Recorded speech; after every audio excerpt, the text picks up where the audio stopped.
I was shy. I was more introverted than extroverted. But I also knew that I wanted to coach people. I wanted to mentor people. I Okay. wanted to have these interactions. So the way I see it now is that my love for whatever I wanted to do trumped the fear. It was Mm-hmm. love was stronger than the fear.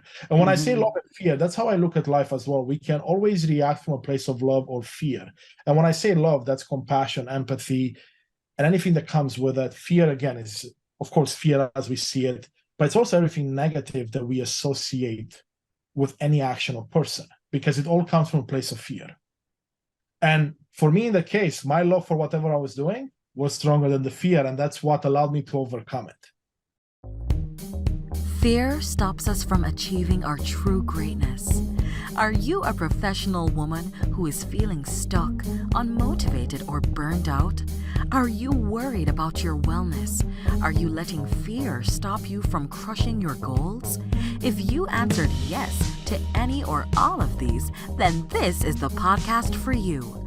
Dr. Charmaine Gregory, night shift emergency physician, burnout thriver, and wellness champion, along with everyday heroes just like you, will explore how to face fear in our lives and emerge victoriously. Hey, thanks for checking out this episode. Be sure to click the subscribe button and the notification bell so that you get notified when the next video comes out. It only takes 2 seconds to make 2 clicks. So let's do it. Let's get back to the video. Hello. Fearless Freedom Tribe. This is another exciting episode of the Fearless Freedom with Dr. G podcast. And today we have, all the way from Canada, Constantin Morun, and he's going to tell us all about himself and what he is up to. Take it away, Constantin. Well, first of all, thank you, Charmaine. Thank you to your listeners for tuning in. And it's a pleasure to be here and have this conversation with you. As you mentioned, I'm based in Canada right now. I've lived in Canada for the last couple of decades. However, I was born in Eastern Europe, Romania, during the communist time. So, of course, as you can imagine, there was a defining moment in my life, despite me being a very young child for the majority of that. And long story short, we moved to Canada when I was 17. My parents wanted to give my brother and I a better chance at a better life. And we poured our time and souls into studying and chasing that American dream. But in doing so, at least for myself, I forgot what truly happiness was for me and joy. And I thought that getting the American dream, getting the dream job, the dream family, the dream personal life would bring me happiness. And it wasn't until later in life when I realized, wait a second, none of the stuff does until you actually start following your heart and doing the things that matter to you.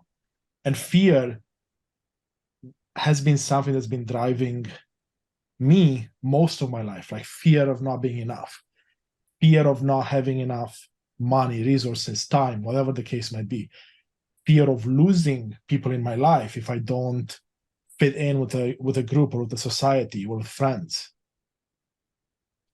So that's where you find me today. It's in a place where I'm like, wow, I did all those things, so many beautiful lessons, but how can I take those, learn, and live from a place of love and not one of fear? And that's what I'm working on right now, both in my professional life and my personal life. Wow. That's pretty incredible, pretty insightful. A lot of us don't even come to that conclusion, really, even after many years of living. So that's good. So that's like the win number one. You know, Right? we are always very interested in the immigrant story, right? Because I mean, you came from a place where, you know, you had to, there was a struggle for resources. There was a struggle for opportunity. Not because, you know, the people of Romania didn't want that, but it just wasn't available. And, you know, and then you're leaving everything that you know to go to a place that is completely unknown. There had to be a lot of fear associated with that. How did you deal with that at that age, at 17? Well, I love that question because I look at it now in hindsight, not just my own fear, but the fear of my younger brother and also my parents who were there in their 40s making this move, leaving everyone behind. And I left all my friends, my high school sweetheart at the time, the family dog, like everything we left behind, and we moved across the ocean, and we settled. And like most teenagers, I would imagine, I was fairly rebellious and be like, oh no, I don't want to go. I don't want to go. So denial was the first way I was dealing with the fear. And then when reality sank in, was okay, how can I make the most of this opportunity? And there were days when I would think that way, but there were also days when I'm like, what have we done? Why have my parents made this decision for me and I had no say in it, right? So there was some resentment at the beginning, missing people, missing things, essentially the way they were. So it was a process, like I would imagine it's for most people, right? It doesn't happen overnight. But luckily for me, the people we met in Canada, also from Romania, but also from other parts of the world, made us feel like home, and we were able to make a home out of it. And that included going to school, learning a new language, because I forgot to mention this, but I didn't know Yes, you have to learn a new language. English coming to Canada, right? So that was a challenge in it itself. And then, of course, the fear of being judged. Now I'm speaking with an accent, and what would people think of me if I pronounce something wrong or I don't know a word, right? So there was all, like, we could talk about those fears, I would imagine, for hours, because there's so many facets where it shows up. And like you were mentioning earlier, we likely aren't even aware that the fears were there to begin with or leading our life. Wow. Yeah, and I guess it's advantageous that you moved to English Canada, because there's Montreal and Quebec and well, in a but way, perhaps that might have been easier to learn French than English, because English is a really hard language to learn. At least like French, Italian, those languages have some kind of common thread that you can kind of look to, like how they place the verbs and how they use certain things. Exactly. You touched on an important point there, because Romanian as a language is a Slavic language, a Latin-based language, so similar in some regards to Spanish, French, Italian. And yes, it would have been a bit easier. But also, if we would have moved to Quebec or Montreal area, we would have had a chance to learn both languages. So they're given. Oh, that's true. Yeah, that's true. Right? Because I look back and I'm like, oh, I wish I would have spent more time on French when I was doing my last couple of years of high school here and then university, but I didn't. So that means less opportunities, because when it comes to my career, I'm in the tech world. I work for Microsoft, large organization. But if I know French, or if I could speak French, there were so many opportunities that showed up in my life. And I'm like, well, I wish I would have learned that a while back. Oh, I see. Because there would have been opportunities to now, because you're like trilingual, or maybe even more, depending on how many languages you know, there are many opportunities that can show up in your life. Yeah, that's so interesting. It's like, yeah. And they say that hindsight is 20/20 vision. Yeah, right. Because you've lived through it. So you're like, oh man, I should have done this one. Here's something, I love that you brought it up, because one thing, again, later in life, I realized is that everything that happens in our life, we can put our hindsight glasses on and we have a 20/20 perfect vision. But a lot of us, what we end up doing, and when I say a lot of us, I'm including myself there big time, is that those experiences that we kind of cringe at or make us sad or upset, we push them down. We don't want to look at them again, and we bury them deep and hope that they never come up. And if you're anything like me, they will come up, and they'll usually come up harder and harder until you deal with them, or you push them down further and further, and again, they'll come up. And what I've realized is that everything that happened in our life, it doesn't matter if you consider it good or bad or anything in between, is an opportunity to learn from. So if I can look back and I have 20/20 vision, that means I can literally learn from everything that has happened in my life. And that's what I'm trying to do every day. There's more and more things that sometimes come up because I haven't dealt with them yet. And I'm just, okay, what can I learn from it? Like, there's a reason it comes up. What's the lesson that I'm missing? No, that's great. That's a great point. Because I think that's a good way to look at it, because you're right. The ones that you don't deal with, they certainly return.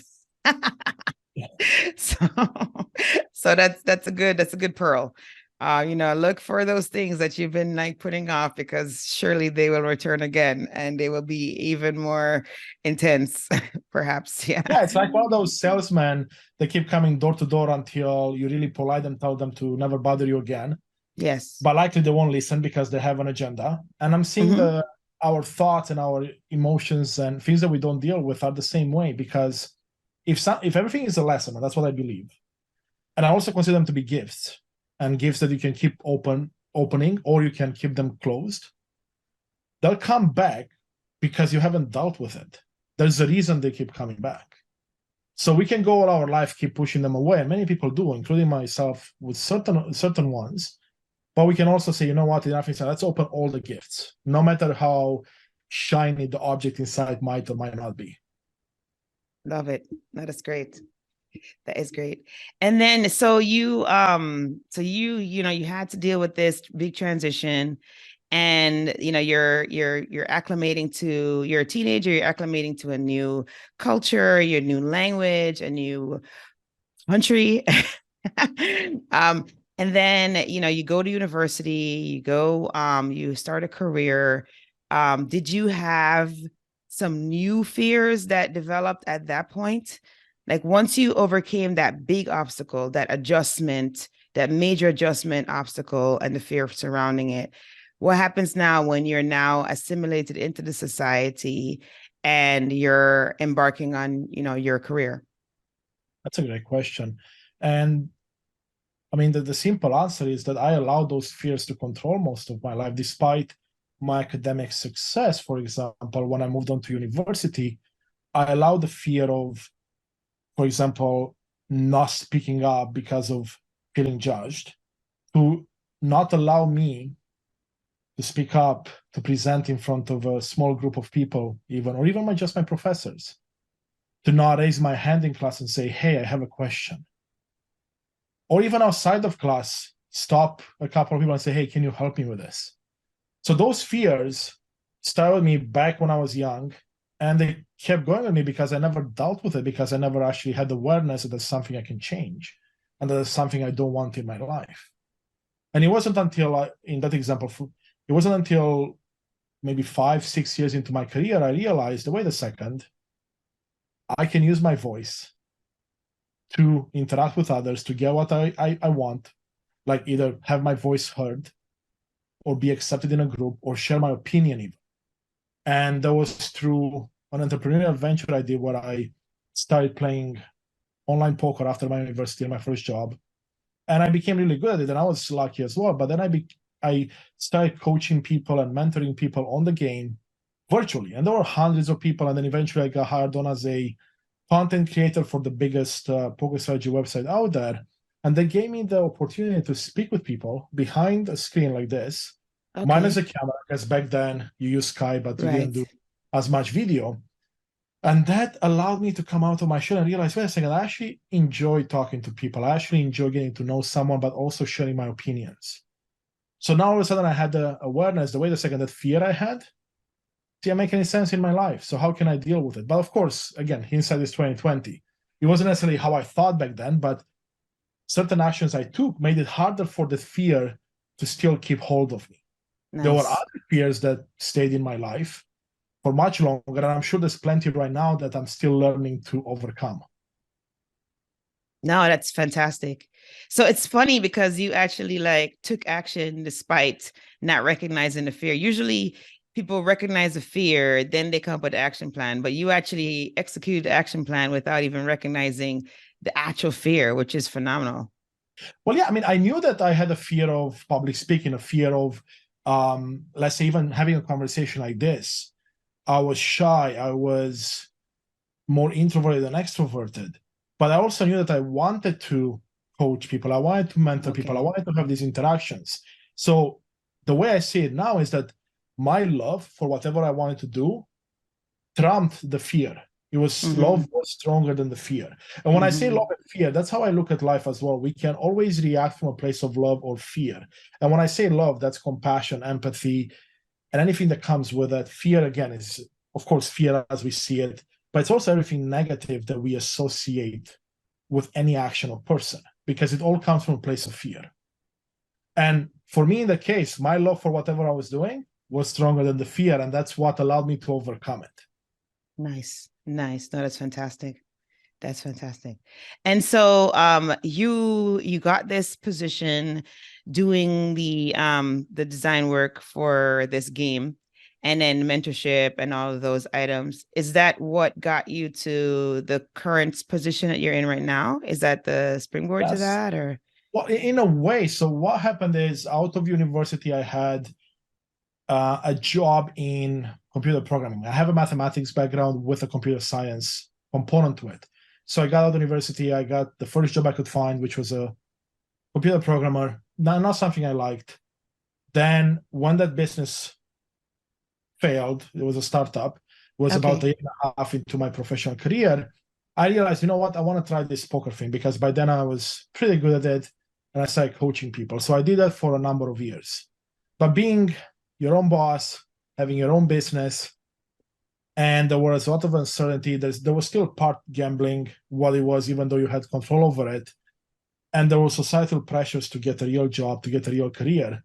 I decided, you know what, let's use my skills and get into a job I would like. And the first job I got right after, through a good friend of mine, was one where I was a project manager and consultant. So essentially something that I never really imagined myself doing when I graduated university, because again, talking with people, that was not something I wanted to do.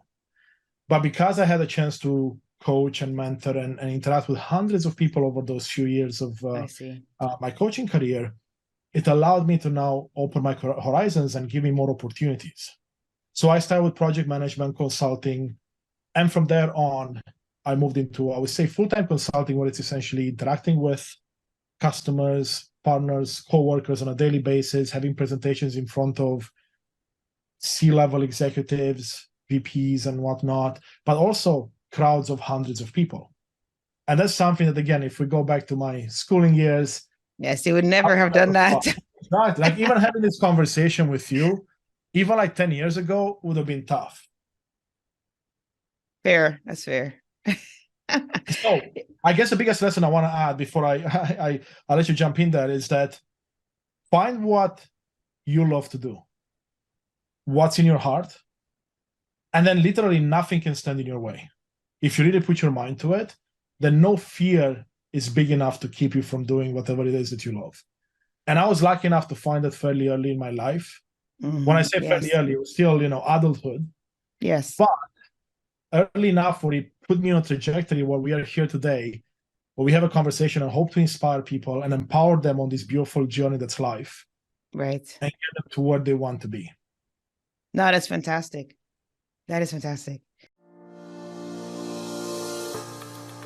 Hey, it's Dr. G, and I just wanted to take a quick moment to thank you for listening to this episode. I'm so honored to have you here with me.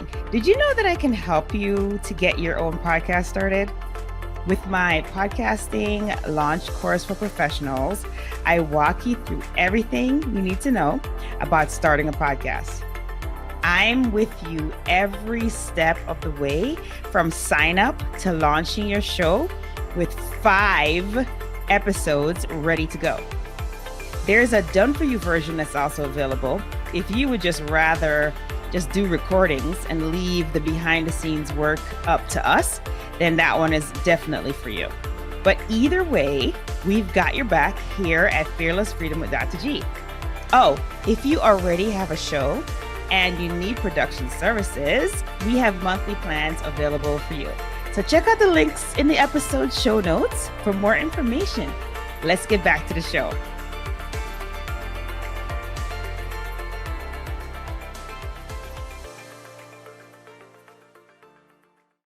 And then, so tell us now. So we know that you are in the IT space. We know that. What else are you up to? Yeah, so that's on my professional side.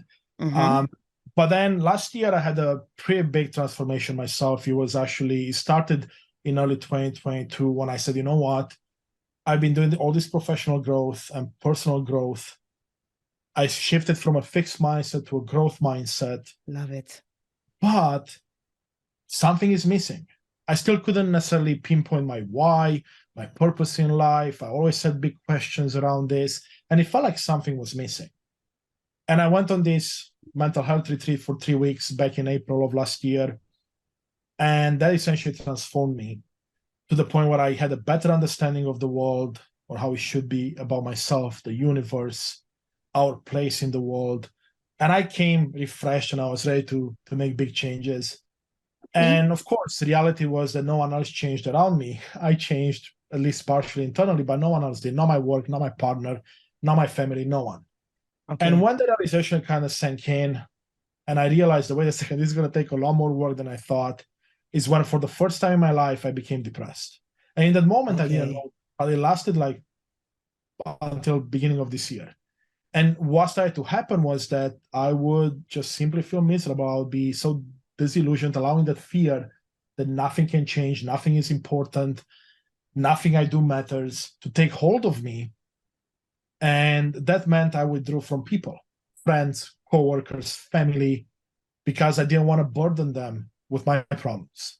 I didn't think that my problems were important enough to bring up. And of course, because I felt miserable, I didn't want to interact with other people, because there was also fear that, if they see I'm miserable, they'll judge me or they'll think differently of me.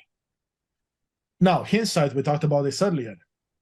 I'm so grateful for that experience happened in my life, because in that time, there were so many amazing things that happened that I ignored in the moment, but also there were so many lessons.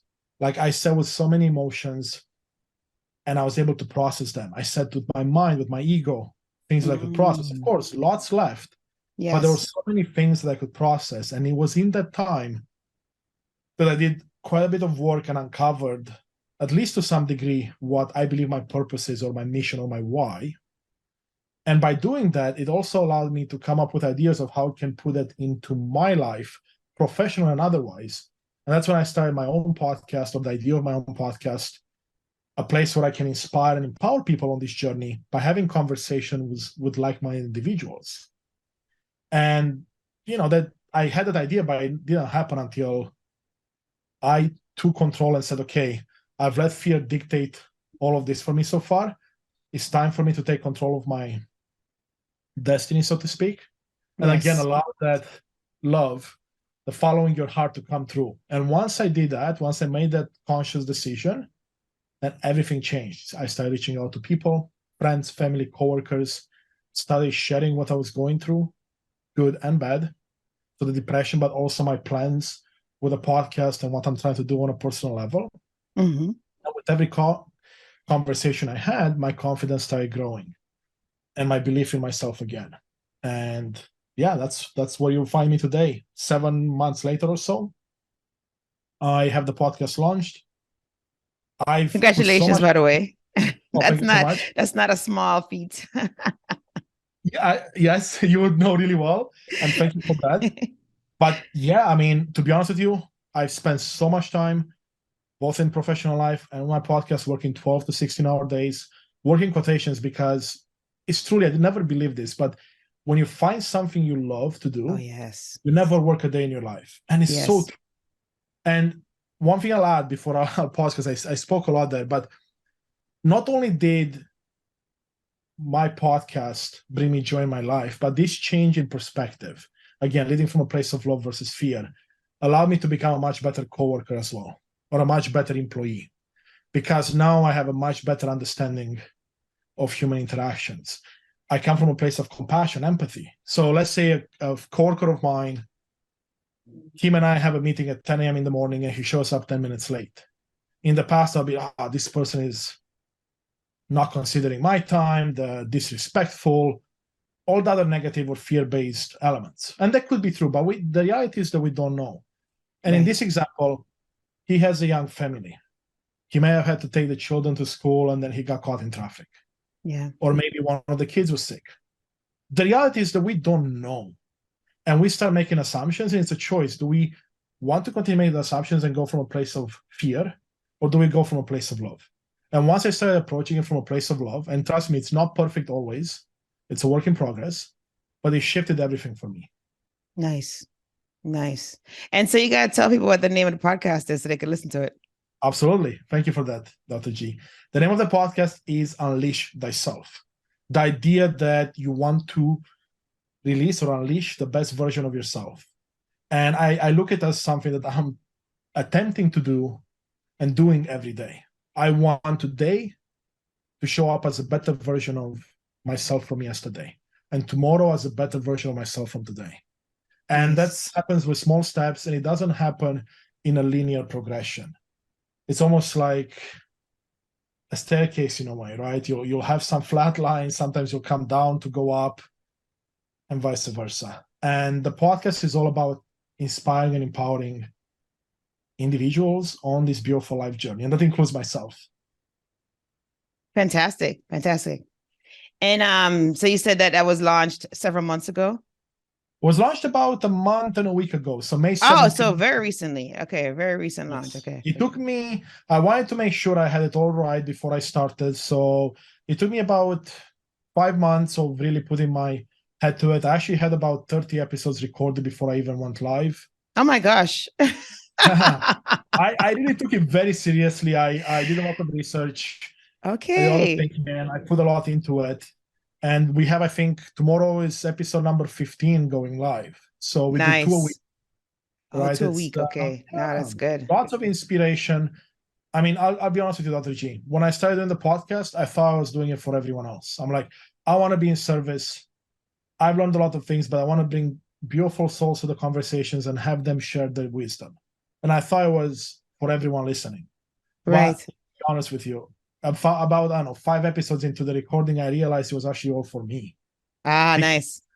All the learnings, everything I've gotten out of it. I had this aha moment. I'm like, if no one else listens to this, the amount of value I got was worth every second, every dollar, everything I put into this. Yes. Because I'm learning so much and I'm connecting with so many beautiful souls that it doesn't matter what happens next. Everything else is kind of like the cherry on top of the cake. Yes, yeah. And let me tell you, like the feedback I got from people when they got to listen to the episodes before he went live, I had a small group of people that would review and give me feedback. But even after, has been phenomenal. It just makes my heart smile, and you know, I'm smiling because I know that I'm getting value, which means that if I'm getting value, then anyone listening will get value as well. And same with your show. Yeah. Well, my show is a passion show, so it's like, yeah, I do this basically for my benefit. I'm just being honest. Right, and I think, and to be honest with you, I love that because I used to think that that's selfish. But then I start thinking and I realized, wait a second, it's not selfish at all, because if we don't get better, how are we supposed to find joy in our life, find happiness, and then be able to give back to those around us? Because if I'm staying the same person I am, then I can't really give back too much. I want to be overflowing with lessons and love and everything, so then others can take from it as well, whatever they want. Yeah, no, it's true. It's very true. And it's funny because the universe blesses you when you do this, which it seems kind of odd. Like you're like, oh no, it should be outward focused. But honestly, when you improve on yourself, then you're able to do more, right? I mean, that's just the bottom line. So then you get even more of a blessing. So it's pretty great. That is so awesome. So besides the podcast, are you doing anything else, or is this that is your passion right now? Well, so I do content creation. So I'm on LinkedIn. I post regularly under Constantin Morun, and I have Instagram for the podcast, YouTube as well. So we do lots of shorts, lots of content. I'm in the process of creating more content myself, because on my podcast I just interview people. Yeah, really, it's not an interview. It's kind of what we're doing today. It's more of a conversation and allowing wisdom to come through. But I'm creating now content like this, where I'm sharing my lessons and my take on life and what I know. Not again from a place of trying to inspire and empower people and say, hey, this is what worked for me. Take what you want from it. If there's a tool in there that may work for you, try it out, see if it works. Great. If not, move on to the next. Right. No, that's great. Yeah. Absolutely. And say the name of the podcast again. The podcast is Unleash Thyself. Perfect. Thank you so much, Dr. G. Yeah. Wow. Oh yeah, no, absolutely. You know, I have to big up my fellow podcasters. No, it's an amazing space. And it's like it's funny because I think I told a story before, I don't know if the audience heard before, but just in case, when iPods were out, or was that what they're called? What the little square things, what do they call iPods? Anyway, there were these little square things that came out and they had like a circle in the middle. I used to have that thing and I used to like listen to music on it and I used to listen to NPR on it. And I didn't even really realize that those were like, the beginnings of podcasts, and then it's kind of cool to see so many years later. I mean, this is like well over 20 years ago, to see so many years later now, I'm a part of the space and it's just kind of wild. So I always get a little tickle from that. And so, anyone who comes into and especially how you have done it is pretty genius. And it's a testament to the research that you did prior to even getting started, because, you came in are already fully loaded with 30 episodes. That's very remarkable, because a lot of times what happens is people, make the decision to start a podcast. They have an idea of what the content's going to be. They maybe make like 5 episodes. Then they release those 5, and then they maybe don't have a contingency for the remaining episodes, and then they do something called pod fading, which means that they just like don't ever make any more, and then they kind of fade away into the space, which I hate to see that, because obviously if you had the courage enough to put your voice out there, then it's a reason for that. And so, to see it kind of fade away is kind of sad. But yeah, no, you clearly thought about what you're doing prior to very thoroughly. And, your execution sounds like it's been pretty excellent. So yeah, kudos to you for that one. I got the G. And I think you touched on such an important part which is consistency in everything that we do in life. And when it comes to the podcasting, one of the things I discovered early on, exactly what you just said, how no matter how much you tell yourself, oh, I don't care about the numbers, I don't care about the downloads, I don't care about the reach, it will creep up. And I knew myself. I knew that those fears, those limiting beliefs will come up. So I thought about, okay, how can I get in front of it? And I'll be honest with you, 4 weeks in, I had good numbers for a new podcast, and especially because my social media presence was exactly 0 when I started. I had good numbers. That is remarkable then. Yeah, those are good numbers. But deep down, I let fear some days come up and be like, why are you wasting all this time? Why are you doing this? So I had to remind myself, wait a second, what was that aha moment you had a month ago or 2 months ago? This was for you to begin with. Everything else is a bonus. Don't worry about that. But by also having those extra episodes, it didn't give me a chance to be like, well, I didn't record one this week, so I'll just skip it. Right. I had them, so I can just put them out. Because I've realized, I've personally struggled with my weight on and off all my life. And I know from experience that when you start letting those doubts come in and those fears, and you say, what's one day, what's 1 week, then that rolls into more and more. So I knew myself, at least to some degree. So I said, you know what, I want to get in front of it. No, that's fantastic. Until I can deal with the underlying fear, which is, of course, progress.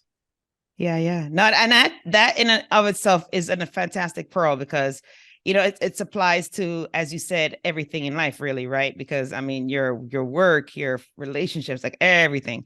So yeah, that's just like a nice tangible example. The podcast, fantastic. This has been such a great conversation. We are at that point in the show where we do our tradition. Are you ready? Ready for the tradition? Absolutely. Yes. Okay. Yes. Awesome. All right, here it is. It is fill in the blanks. And the first one is, if I am fearless, I will inspire, empower, and guide as many individuals as possible to follow their hearts, right? And discover their full potential. Because I strongly believe that all of us are amazing beings, unique beings, and we have so much potential that we sometimes don't get to realize because we don't believe in ourselves. Love it. The next one is, to me, fearless freedom means. That's a great one. Well, to me, fearless freedom means embracing the unknown with an open heart and maybe an unshakable faith in myself.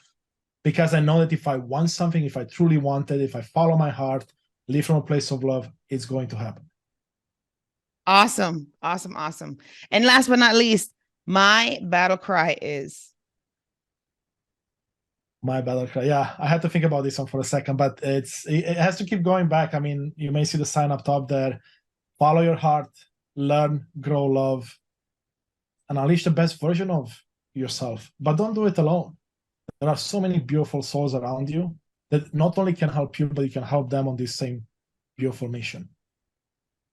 Awesome. Awesome. Thank you so much for taking time out to spend with us here at the Fearless Freedom Tribe. Constantin, we really appreciate you being vulnerable and sharing your story and sharing your fears and how you overcame them and all of the pearls that you shared during the broadcast. We really appreciate all of that. And you were looking forward to great things from the podcast. Tell us the name one more time. Yeah, the name is Unleash Thyself. UnleashThyself.com is where you can find it. All podcasting platforms at Unleash Thyself on YouTube. And you can find me on LinkedIn, like I mentioned earlier. Come chat with me. I would love to talk to anyone that reaches out. Awesome. Awesome. Awesome. Awesome. Thank you. Thank you. Thank you. And I hope that you have an incredible rest of evening.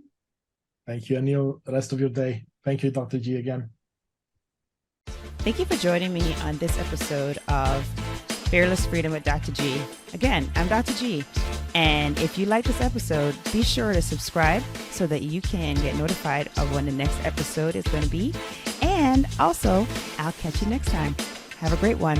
Be strong, be brave, and unleash your greatness.